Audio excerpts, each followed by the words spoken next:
Well, there, folks. You've entered the den of Deerman!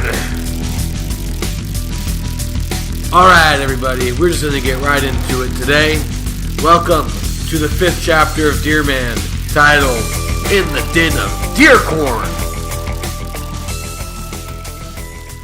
I wasn't sure I wanted to follow a bunch of purring naked men around the woods, but I was interested in something fierce. I couldn't figure if I was learning things about myself more and more as a deer without the hollow societal constructions of man. Listen, I said. I'm not sure I want to follow a bunch of naked man-cats around just yet. I've got to think about it a bit.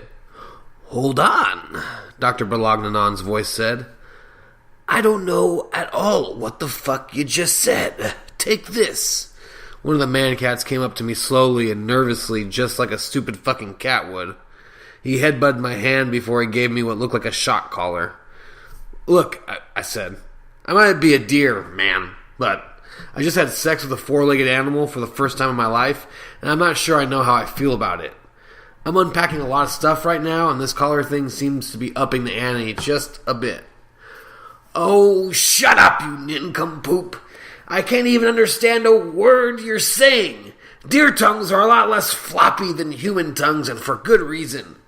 You never hear deer going on about how self-discovery? Jesus Christ, just put the damn thing on. It's a vocal purifier. It recognizes what you're attempting to say and spits it out. Right now you're talking like you have fucking blue tongue. Jesus. I took the collar and put it around me. It took a little while, but a few man-cats helped me finagle it out of my antlers. Why is everyone saying blue tongue to me? You get this miracle of modern invention, and that's the first thing you ask? Dr. Balagnan was furious. Keep that as a gift. It'll help you navigate the human and deer world seamlessly. When you're ready to meet me, just turn to Warning and tell him you want to meet me. I'll wait for you. Warning?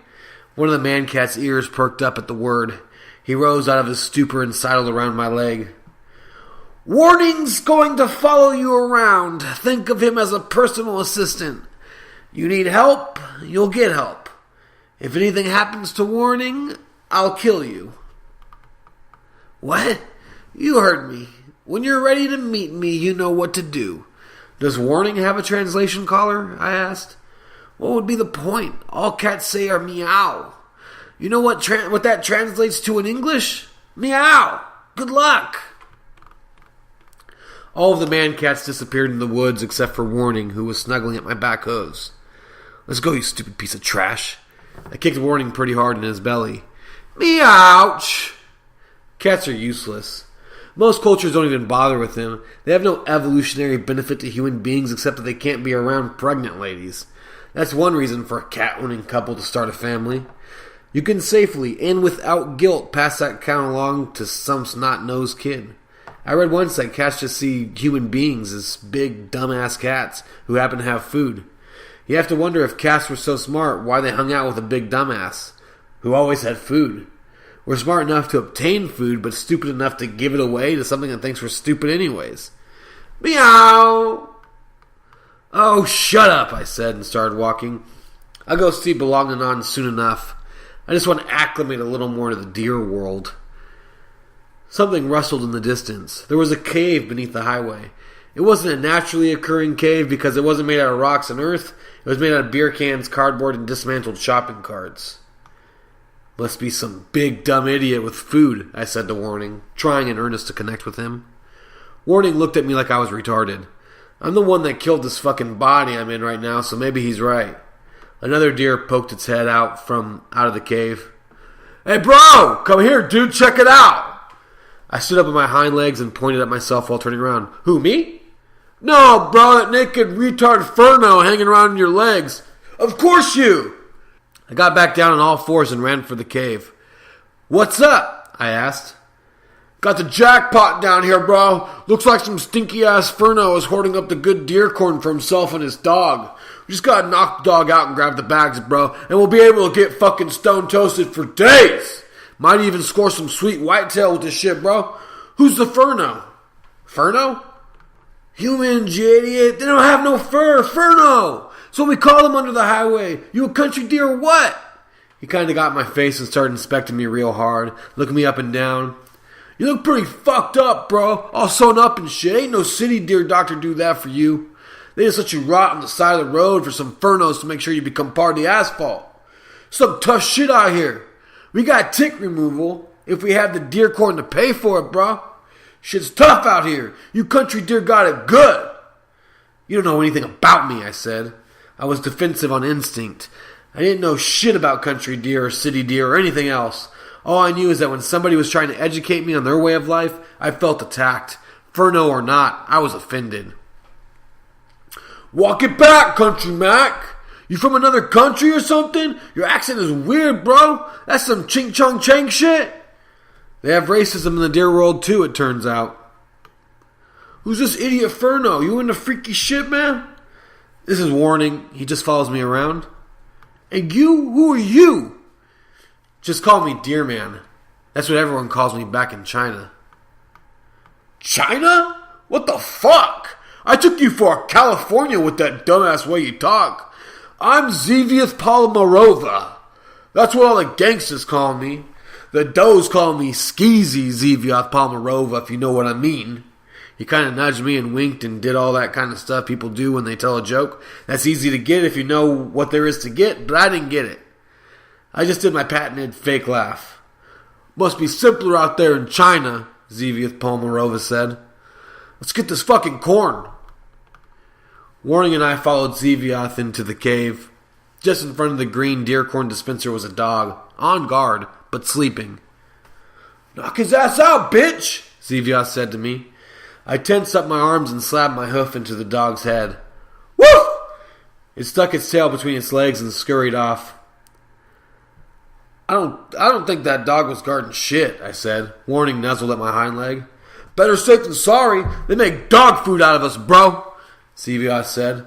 Dog, check out this deer corn. Zeviath lifted his hoof and punched at the bottom of the corn dispenser. A handful fell to the floor. This shit will make us powerful. Why don't you try some? They have this shit out in China? I've heard of it, but it was something to be avoided. It was really bait for shotgun shells. The risk of death makes the better high, Zeviath said. You have to learn, my friend. He crushed some underneath his foot. Snort it! I had nothing to lose. My old lady was going around falling in love with Earl. My first experience with the doe was more confusing than the time I jerked off to an Alzheimer's commercial on prom night. And I was hanging around some naked human man body with a cat brain. Letting go of reality seemed like the best choice. I snorted. More, motherfucker! I stood up on my hind legs and pounded my chest with my hoof. Give me more! I stomped around the deer corn and snorted up a shitstorm. Warning! You gotta try this shit! I said. Warning was a good cat, just like a dog. It obeyed when a treat was dangled in front of him. Warning snorted the whole line I had banged up for him. He fell to his back, eyes puffy and red, with his legs shooting out perfectly erect at 90-degree angles. The world started turning blurry to me. I was seeing double. The walls were breathing. I looked towards Zeviath. He was laughing. Hey, I said in between stutter steps towards him. You didn't. You didn't snort any deer corn. He thumped me in the head with his hoof. The bastard. I fell to the floor. When I awoke, I was in the back of a truck, tied up to Warning and was still passed out cold. Zeviath sat next to us.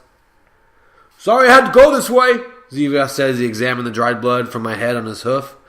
A deer's got to make money in this world, and some hunters ain't as good as the next guys. This motherfucker, he pointed through the cab window at the driver. Earl likes stuffing deer more than he likes shooting them.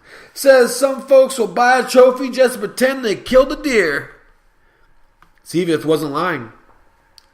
That sure as fuck was Earl in the front seat, drinking an import beer like a dickhead. And that was sure as shit what we did at the Trophy Mountain Factory. Any old idiot could walk in and pick their favorite deer head and pretend to everyone they know that they shot it.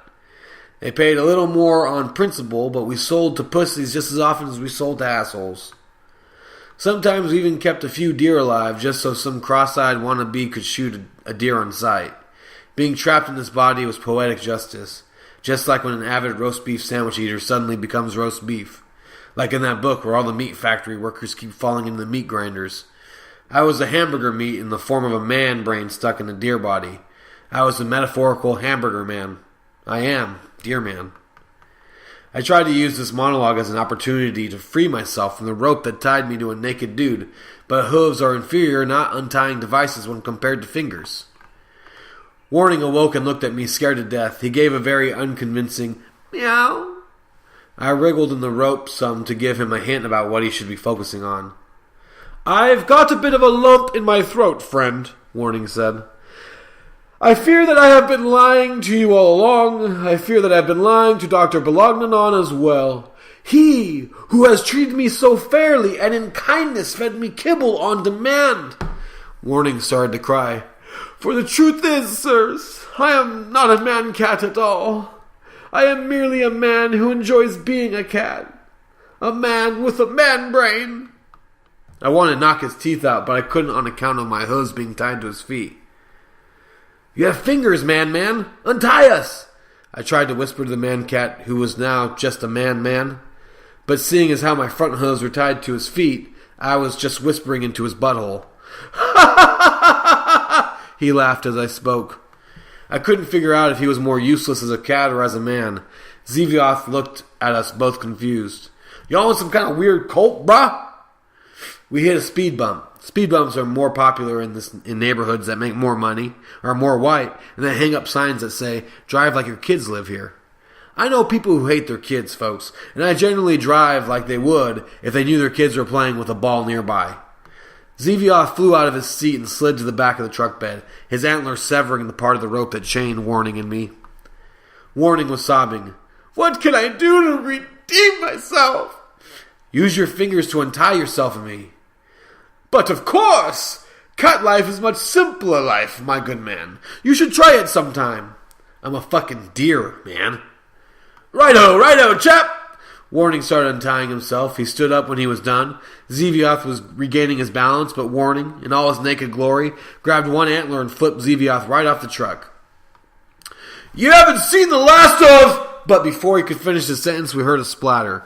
Zevioth's head hit a decorative boulder that housed a mailbox. His head was split into two. It likely wasn't the last we'd see of him, because we'd probably have to exit the cul-de-sac the same way we were entering, but that motherfucker would be dead both ways. After Warning untied me, I looked around. We're in Earl's neighborhood. He's the boss man, so he has a vested interest in seeming earthy and working class like the rest of us, but look at this hood. Warning wasn't paying any attention. He just sobbed. "Can you keep my secret, chap?" "What? About you pretending to have a cat brain so you could just live amongst a bunch of other naked men who actually have cat brains?" "Yeah, totally." "I tried to live amongst cats before, but they didn't accept me. They just saw me as a big, giant, naked retard cat. I got cat scratch fever many times. But when I found Dr. Bolognanon's laboratory, and I looked in at what he was doing, I knew I had found my calling. I snuck in and put myself in the pile of sleeping bodies that were labeled done. It was really easy." Okay, your secret is safe with me." "Meow," Warning said. The truck stopped. We laid low in the truck bed. "Do you have the specimen? Is he live?" a voice called from Earl's front door. "Yeah, shit, man, chill the fuck out. Go back to the deer shooting cage in my backyard. I also have something else you may be interested in."